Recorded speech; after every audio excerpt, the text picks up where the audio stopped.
Welcome to The Late Show. I'm your host, Stephen Colbert. Ladies and gentlemen, today, my friends, is an historic day because the debate over debating is finally over. Joe Biden and Donald Trump have agreed to 2 presidential debates. Yeah, my friend. Boom, just like that, they're going head to head, toe to toe, mano a mango. These 2 men last debated back in October, right, of 2020. We all remember gathering with our friends and families on the couch to say, oh God, I hope this doesn't happen again in 4 years. Trump has been challenging President Biden for months now, and today Biden accepted by releasing this video where he took a swipe at Trump's court schedule. Donald Trump lost 2 debates to me in 2020. And since then, he hadn't shown up for debate. Now he's acting like he wants to debate me again. Well, make my day, pal. I'll even do it twice. So let's pick the dates, Donald. I hear you're free on Wednesdays.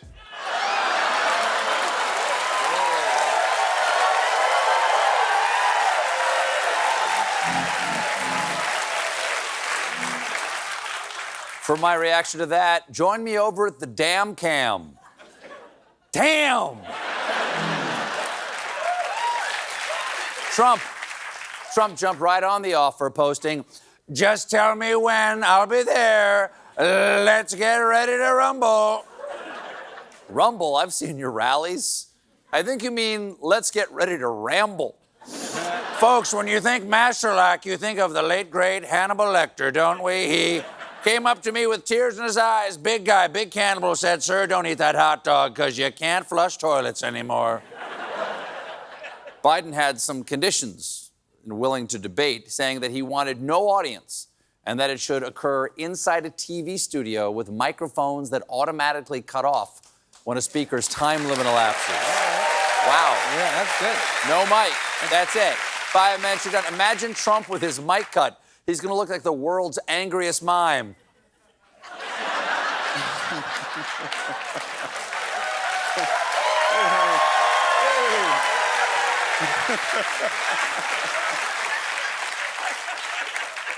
The candidates have now agreed, it's 2, right? 2 debates, 1 in June, 1 in September, but that was not enough for Donald Trump, who this afternoon tried to slip in a 3rd debate, posting, I hereby accept debating crooked Joe Biden on Fox News.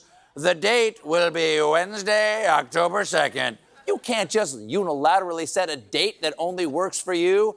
Nick, Julie, congratulations on your engagement. Your wedding will be next week in my backyard shed. And will be broadcast on Fox News. Congratulations. Now, as Biden mentioned, big Fox News fans. Big Fox News fans here. As Biden mentions, yes, Wednesday is a day off for Trump's trial. Everybody's still talking about yesterday's explosive cross-examination, though, of former Trump lawyer and Greek tragedy mask, Michael Cohen.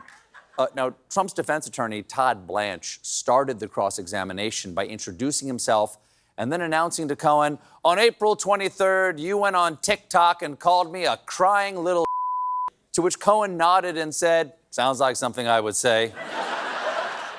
Jim? Damn!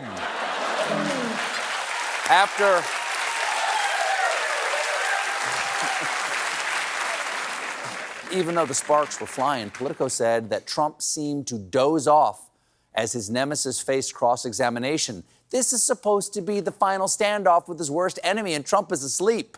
It reminds me of this climactic confrontation from Star Wars. You can't win, Darth. If you strike me down, I shall become more powerful than you can possibly imagine.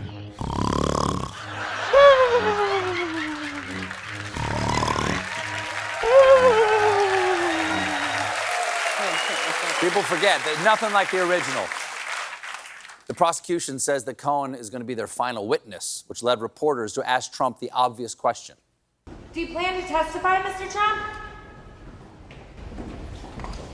Well, thank you very much. As you know, I'm under a gag order, so I can't really answer those very simple questions that you're asking. Fun fact, that is not part of the gag order. Trump's just using it as an excuse to dodge any question he doesn't want to answer. Father's Day is coming up, Dad. Do you want to go to brunch with me? I'm sorry, I'm under a gag order. In that, if I had to watch you gumming your way through brunch, I would gag. Now, big guy, Hannibal Lecter comes up to me. On the international front, yesterday during a Trump trip to Ukraine, Secretary of State Antony Blinken rocked out on guitar during a surprise performance at a Kyiv basement bar.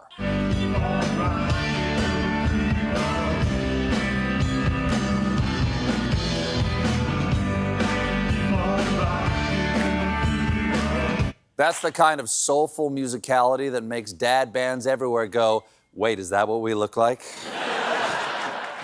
Now, if you thought that performance was a little bit of a letdown, you're not alone, because according to the band he was playing with, they had no idea that Blinken would be crashing their concert, saying, we thought and we were messaged that it would be Neil Young. We were disappointed. I don't blame them. They expected legendary rocker Neil Young, but they got Secretary of State Antony Blinken. It's the worst switcheroo since NSYNC replaced Justin Timberlake with Secretary of State Antony Blinken. Yesterday, he's got the moves. Yesterday, here in New York, was the Westminster Dog Show. And Best in Show went to a miniature poodle named Sage. So majestic. There she is telling the judge, please find the person who gave me this haircut and bring them to justice.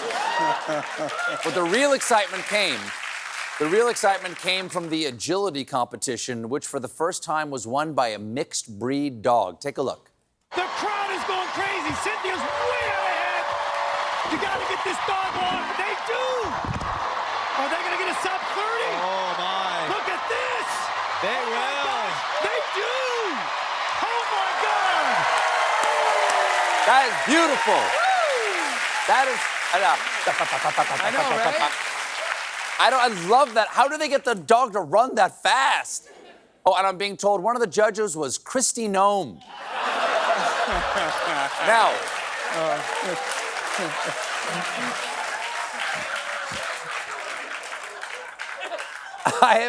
I am going to miss those jokes. Oh, in other animal news, orcas, the black and white cookies of the sea.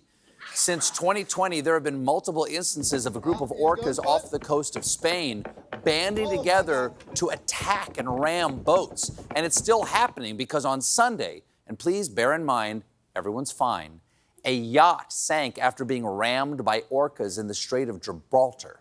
That would be the best episode of Below Deck Med ever. All right, guys, one of the primaries is being chewed up by Shamu, and the other is dry humping the chef in the hot tub. Okay, let's plate these Napoleons. Oh.